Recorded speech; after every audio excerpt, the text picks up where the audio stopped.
계속되는 봄비로 가물었던 대지는 기뻐하고 있지만 우리는 코로나 바이러스로 이전에 경험하지 못한 어려움을 당하고 있습니다. 한 주간 동안 얼마나 불안하고 걱정이 많으셨습니까? 우리 중 누구도 생각지 못한 코로나 바이러스로 인하여서 모두가 힘들어하고 있습니다. 그래도 단비를 받은 교회들에 심겨진 여러 종류의 과실수들은 겨울잠에서 깨어나 자신들이 살아있음을 보여주고 있습니다. 우리가 살고 있는 로스앤젤레스 시의 행정명령으로 예배 참가자의 숫자를 10명으로 제한했습니다. 그 이상 모일 때는 벌금을 매기겠다고 하기 때문입니다.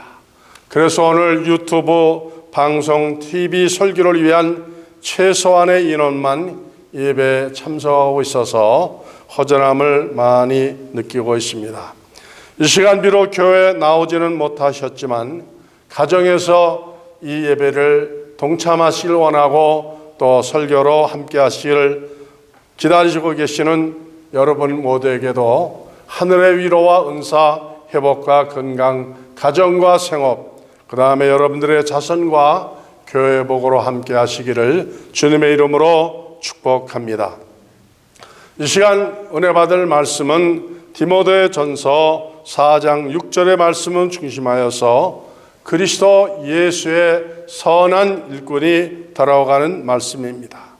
내가 이것으로 형제를 깨우치면 그리스도 예수의 선한 일꾼이 되어 믿음의 말씀과 내가 쫓은 선한 교훈으로 양육을 받으리라. 누가 누구에게 주신 말씀이었습니까? 바울 선생님께서 믿음의 동력자이며 제자인 디모데에게 주시는 권고의 말씀이었습니다. 어떤 사람이 되라고 하셨는고 하니 예수 그리스도의 일꾼이 되라고 말씀하고 있습니다.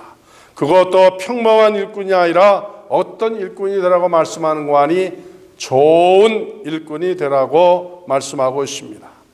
좋은 일꾼의 반대는 물론 나쁜 일꾼입니다. 누구에게 나쁜 일꾼입니까? 예수님께 나쁜 일꾼을 말하는 것이고 하나님께 나쁜 일꾼을 말하는 것이며 나아가서는 교회에 도움이 되어지지 아니하는 일꾼들을 말씀하고 있는 것입니다. 또 있죠. 어떤 사람이 나쁜 일꾼이냐? 있으나 마나한 일꾼도 나쁜 일꾼에 속하는 것입니다. 누가 좋은 일꾼이 되어야 하는 거 아니? 바로 우리가 그리스도 예수 앞에 선한 일꾼이 되어야 하는 것을 말씀하여 주고 있습니다. 여러분에 한번 묻고 싶습니다. 한번 스스로 말씀해 보시기 바랍니다. 여러분은 예수님께 좋은 일꾼으로 인정받는 사람이 되기를 원하십니까? 어떤 사람이 주님께 기쁨을 드릴 수 있는 좋은 일꾼일까요? 시기적으로 지금은 고난주간을 앞에 두고 있습니다. 그래서 예수님이 가장 힘들어 하셨을 때에 예수님께 위로와 기쁨을 드렸었던 믿음의 사람들을 몇 사람 생각해 보기를 원합니다. 많은 사람이 있지만 그 중에서 아리마대 사람 요셉을 먼저 생각하겠습니다. 이 사람은 어떠한 사람이었는가 하니 공회원이라고 그랬습니다. 지금으로 말하면 국회의원이 되어지는 것이죠. 예나 지금이나 국민을 대표하는 국회의원은 아무나 할 수 없습니다. 특별한 사람만 될 수 있는 것이죠.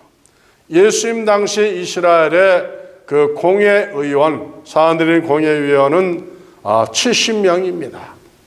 많은 그 의원들 가운데서 하나님의 아들이신 창조자 예수님이 그 땅에 방문하셨는데 유감스럽게도 그 예수님을 위하여서 쓰임받은 사람은 단 한 사람 의원 가운데 이 요셉 의원뿐이었습니다.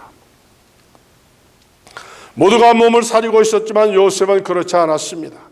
어떠한 비난과 박해가 자기에게 주어진다 할지라도 다 당할 각오라고서 십자가에 달려 죽으신 아무도 돌보지 않는 그 처참한 모습에 예수 그리스도를 자기에게 달라고 그랬습니다. 누구 앞에? 빌라도 총독 앞에 당당히 나아갔었던 것이죠. 이스라엘은 한국과 유사한 점이 여러 가지 많이 있습니다.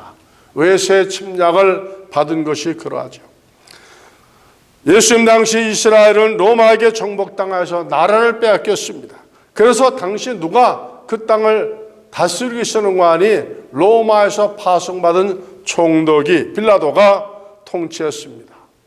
우리 한국도 일본에게 나라를 빼앗겼었던 경험이 있어서 바로 이 총독의 지배를 받았던 경험이 있기 때문에 지구상 어느 민족보다도 총독이라는 이 단어 말에 아주 실감 있게 이해를 잘하고 있다고 생각을 합니다. 예상치 못한 요셉의 돌발적 행동에 대하여서 빌라도 총독도 놀랬지만은 쉽게 거절하지 못하고 거기에 응할 수밖에 없었다는 것은 이 요셉이 의원 가운데 시시한 의원이 아니고 말에 실수가 많았던 의원이 아니고 사람들에게 존경받지 못하는 그런 의원이었다면 빌라도도 허락하지 아니합니다마는 이 아리마대 사람 요셉은 말과 행동에 실수가 없는 아주 완벽한 많은 사람들에게 존경을 받는 그와 같은 사람이기 때문에 빌라도도 그의 청을 거절하지 못하고 예수님의 시신을 그에게 내어드렸었던 것입니다. 정치적인 목적을 가지고 예수님의 시체를 달라했으면 거절했을 것입니다. 정치가들 중에는 나라가 어떻게 되든 말든 자기 이익, 자기 배만 불리기 위해서 부도덕한 정치들이 많이 있는 것을 우리가 보면서 가슴 아파하지 않습니까? 요셉이 예수님의 시신을 가져다가 어디에 장사드렸다 그랬죠? 아무 데나 길가에 드린 것이 아니라 자기가 죽으면 들어가려고 많은 공과 비용을 들여서 만든 돌 무덤이라 했습니다. 돌 무덤은 이스라엘에서도 부자만 사용하는 것이지 그 돌 무덤을 만나면 굉장히 힘들어요. 제가 성지를 방문했을 때 나사로의 무덤을 들어가 봤는데요. 그 나사로의 무덤이 보통 무덤이 아니라 그 나사로가 가정이 굉장히 부유했던 사람이에요. 지하 3층에 있는데 그 내려가는 돌 계단이 2000년이 지났는데도 지금도 얼마나 정교하게 잘 다듬는다 모르겠어요. 지하 3층으로 내려갑니다. 그런데 2층까지는 내려가는데 나머지 1층은 내가 못 내려갔어요. 막 현기증이 나더라고요. 지금 내가 생각해보면 그때 내가 당뇨가 있었던 게 그래서 그랬던 것 같아요. 그러고 막 그냥 위를 쳐다보니까 이게 돌이 무너져 내릴 것 같아가지고 겁이 나가지고 아래까지 못 내려가고 결국은 들어왔는데 이 돌 무덤이 이렇게 귀한 겁니다. 그것도 예수님이 들어가셨던 아리마다스 요셉의 무덤은 한 번도 사용해보지 아니한 무슨 무덤이었다고요? 새로운 무덤, 새 무덤이었다고 말씀하여 주었습니다. 예수님의 시신을 모셔다가 자기 휘하에 있는 종들이 많이 있지 않습니까? 그들에게 장사 지내고 명령할 수 있어요. 그러면 그들이 다 순종합니다.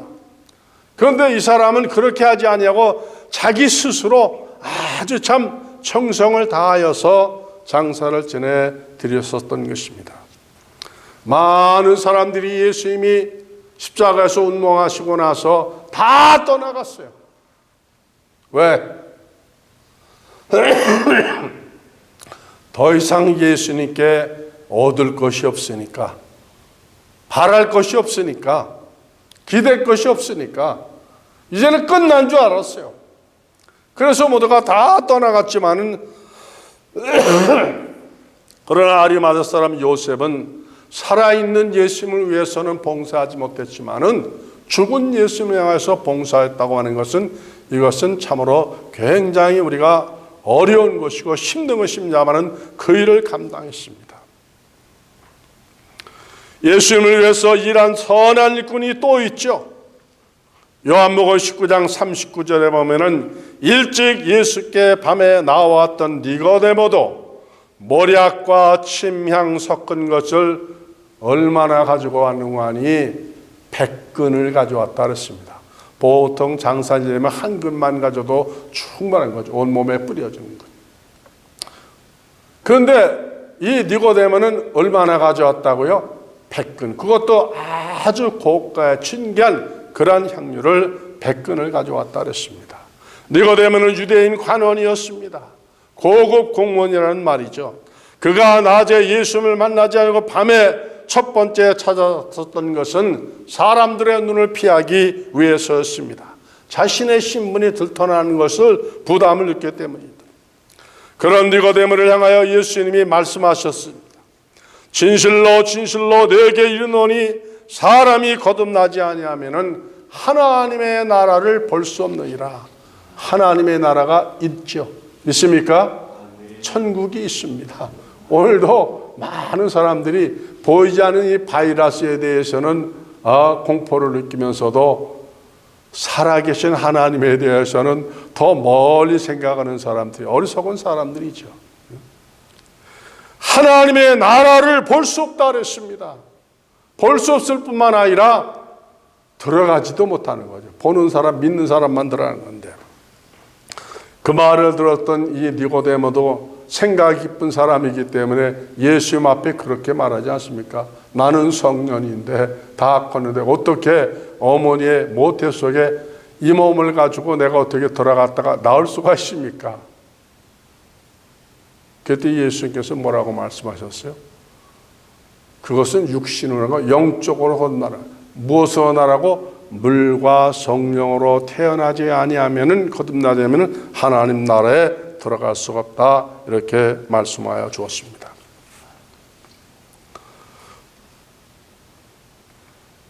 또 한 사람이 또 있었었죠. 어떤 사람이 예수님을 향해서 좋은 일꾼으로 쓰임을 받았는가? 누가복음 10장에 나타나는 여인입니다. 예수님이 마지막에 돌아가시기 전 일주일 전에 이제 예루살렘 성에 올라가시지 않았습니까? 그때가 이제 6월절 명절이기 때문에 12살 이상 되어진 모든 이스라엘 남자들은 다 거기에 올라가서 일주일 동안 예배하며 축제에 참석하시기 때문에 예수님도 올라가셨어요. 예수님이 지난 3년 동안 명성이 이스라엘 전역에 다 전파되어졌고 수많은 기사와 이적을 행했었기 때문에 그 모든 사람들이 예수님의 나타나심에 대해서 관심을 가지고 있습니다.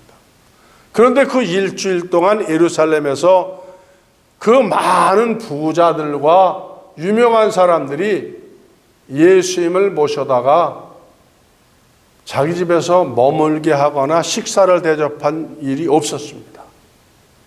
그래서 한 주간 동안 예수님이 대단히 굶주리시고 그 다음에 많은 어려움을 당하고 오죽하시면은 길가에 있는 무화과나무 나무에 달려서 먹을 따서 드시려고 가봤더니 그 무화과 나무가 잎사귀는 무서워서 열매가 없다고 말씀하지 않았습니까? 그러할 때에 누가 예수님을 모셔다가 대접하려는 관이 베다니 마을에 있는 시몬이라 했어요. 성경은 그에 대해서 뭐라고 말씀하니 문둥이라 했어요. 요즘 그런 말씀에는 안 된다 그러는데 그게 무슨 병이라고 그게? 요즘에는 뭐라고 그러죠? 한센스 병자. 그 병자는 당시에는 저주받은 사람들이기 때문에 가지도 아니하고 누가 지나가면 쫓김을 당하고 그러한 분인데 그 사람이 예수님을 초청했어요. 아무도 초청하지 아니할 때. 그래서 시몬의 집에서 대접을 받으실 때에 한 여인이 예수님 앞에 나와서 무엇을 바쳤다 그랬죠? 옥합을 바치는데 그냥 바치는 것이 아니라 예수님의 발머리 위에 부어서 드렸다고 성경은 기록하고 있었습니다.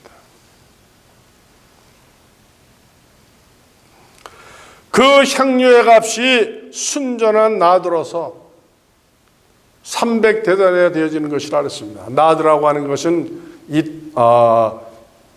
인도에서 나는 나무라고 그러죠. 고급 나무. 그러니까 이 나드향이라는 것은 이스라엘은 없는 지금으로 말하면 외제품이에요. 외제품. 아까 조금 전에 말씀드렸습니다마는 그가 누구냐면은 마르다 마리아 마르다, 마리아, 나사로가 이거 다 자매 아니에요? 아까 조금 전에 언급했었던 것처럼 그 나사로의 무덤이 돌무덤 지하 3층이라는 것은 누구만 갈 수 있다고요? 부자만 갈 수 있는 거예요.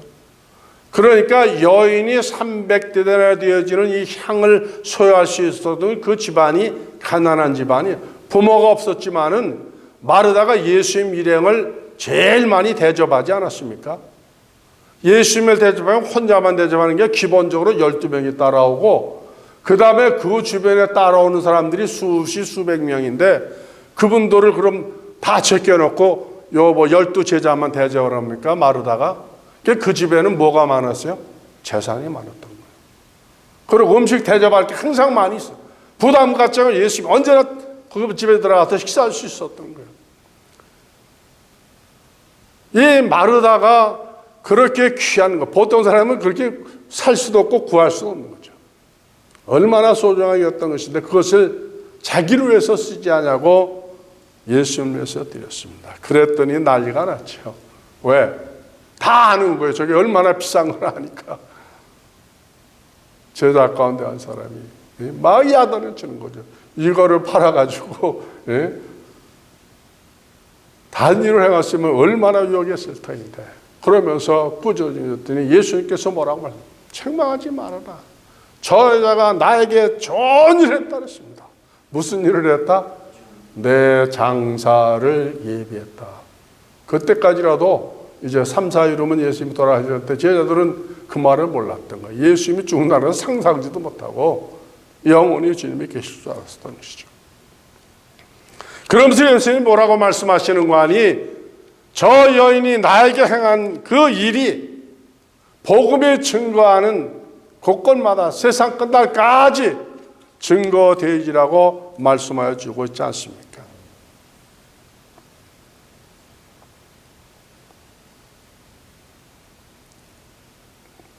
여인이 그것을 바칠 때 어떤 자세로 바쳤느냐? 자기 몸을 다 드리는 심정으로 바치지 않았겠어요? 생명을 드리는 것처럼 바치지 않았겠습니까?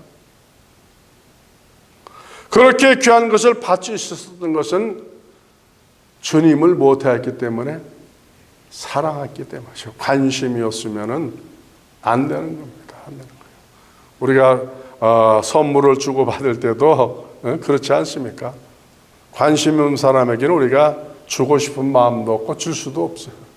그러나 관심을 가지는 것만큼 우리가 준비하고 정성으로 들 수가 있는 것입니다.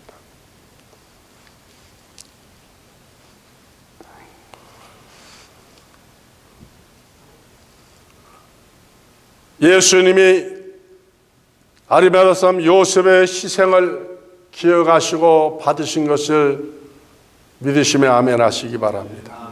니고데모의 희생을 기쁘게 받으셨습니다. 여러분의 희생과 정성도, 이 예배도 누가 받으시는 거예요? 하나님이 받으시는 겁니다. 하나님이 받으시는 것입니다. 오늘 설교의 제목이 무엇인가 하니 그리스도 예수의 선한 일꾼이 되라고 하는 말씀이었습니다. 누가 그리스도 예수 앞에 선한 일꾼이 되지 않느냐? 남이 아니에요. 나입니다. 나. 항상 우리의 신앙의 대상은 주님이기 때문에 내가 되어준다. 우리가 되어준다는 것입니다. 그러면 하나님이 원하시는 선한 일꾼의 기준이 무엇이에요? 이것을 알아야 우리가 거기에 도달하지 않겠습니까? 우리가 선한 일꾼이 되어지 않는데 어떻게 주님이 인정하시는 선한 일꾼이 될 수 있는가? 주님이 원하시는 선한 일꾼의 기준이 오늘 성경에 나타나 있는데, 첫째로 7절에 있습니다. 7절에 망령되고 허탄한 신앙을 버리고 오직 경건에 이르기를 연습하라. 무엇을 연습하라고요? 경건을 연습하라 말씀하여 줬습니다. 연습 없이 자기 분야에서 성공하는 사람은 없습니다.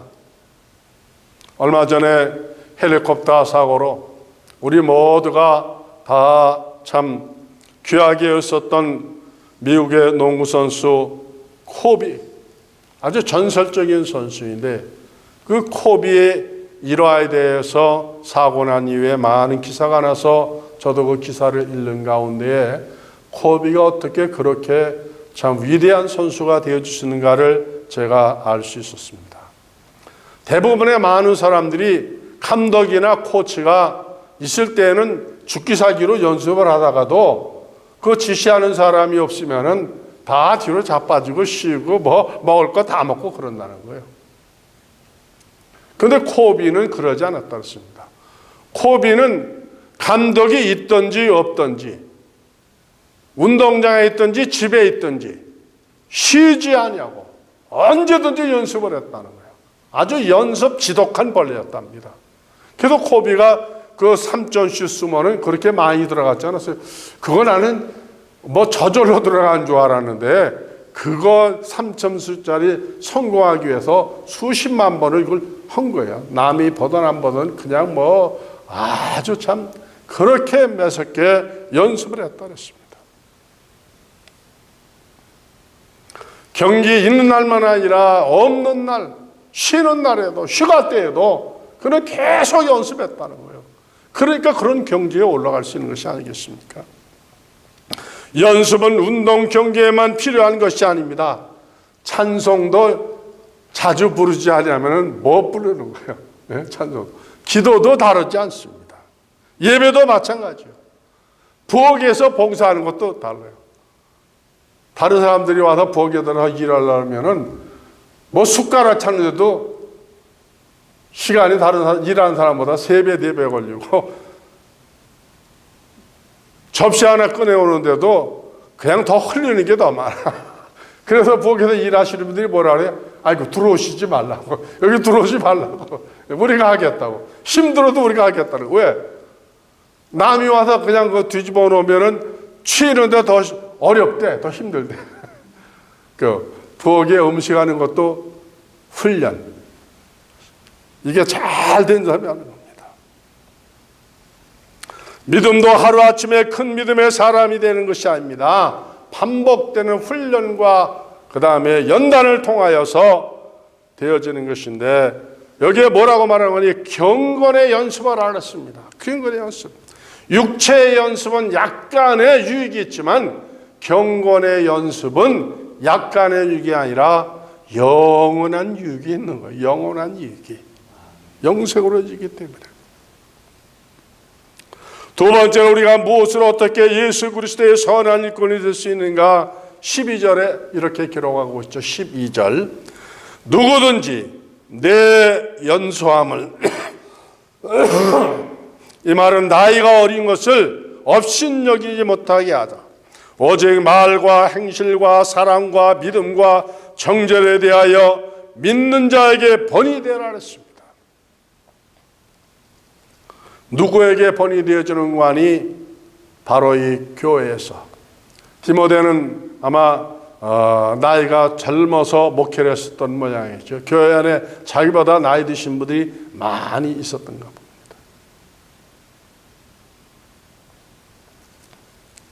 그들에게 본을 끼치되 무엇에 본을 끼치느냐? 이 말에 실수하지 말라는 거예요. 말에. 행동에 실수하지 말라는 거예요. 흠잡히지 말라는 거예요. 만약 설교자가 말에 실수가 많고 행동이 잘못되어지면은요, 업신여김 당하죠. 당연히 욕심 당하죠. 말씀의 능력도 나타나지 않은 것이죠. 어느 시골 작은 마을에 조그만 푸주간이 있었다고 그러죠. 그것에 이제 마을에 사는 두 사람이 고기를 사러 왔답니다. 푸주간 주인의 이름이 만득이래요. 성씨는 박씨고 방만득인데 한 사람이 와서 고기를 달라는데 뭐라는 거니? 만득아, 고기 한 건 달라고. 예, 알았습니다. 근데 뒤에 오는 사람이 또 와서는 반말을 하지 않냐고. 박서방, 그동안 잘 있었나? 나도 고기 한 것만 썰어주게. 그렇게 말을 했다는 거예요. 그런데 만디가 가가지고 푸주간에 이제 뭐 냉장고를 열고서 고기를 쓰는데 앞에 한 거는 요만큼을 가져오는데 뒤에 한 거는 한 3배나 되는 덩어리를 들고 나오더라는 거예요. 그래가지고 다 신문지에 말아서 주는데 앞에 갔었던 사람이 보니까 자기 고기는 형편없이 적은 거야. 그래서 만디기한테 항의를 하는 거지. 이게 어떻게 된 거냐? 왜 나도 한 근을 나르고 저 사람도 한 근을 나르는데 내 한 근하고 저 사람 한 근하고 이 부피가 다르냐, 무게가 다르냐? 당연하죠. 그럴 수밖에 없습니다. 그 말이 무슨 말이냐? 먼저 말씀하신 분 한 근은 만드기가 썰어준 고기라 한 근이고, 그 다음에 뒤에 분이 받은 그 한 근은 박서방, 이 집의 주인이 썰어준, 박서방이 썰어준 거라 그만큼 하라고. 엿장사 마음대로 아니에요. 엿주는 게. 이 말이 무슨 말인 거 아니? 매사에 부드러우라는 거예요. 대인관계에 있어서 공손하라는 겁니다. 상대방을 높여주라는 거예요. 존중히 여기주라는 거예요. 내가 그 사람 무시하면 그 사람도 누구를 무시하는 거예요? 나를 무시하는 거예요. 깔보는 거예요. 얕보는 거예요. 그러나 내가 그를 존중히 여기고 아주 높여주고 잘 대우해주면은 가는 말이 고와야 무슨 말이 곱다? 오는 말이 곱는 거죠. 내가 인사를 잘하면은 그분도 같이 하지.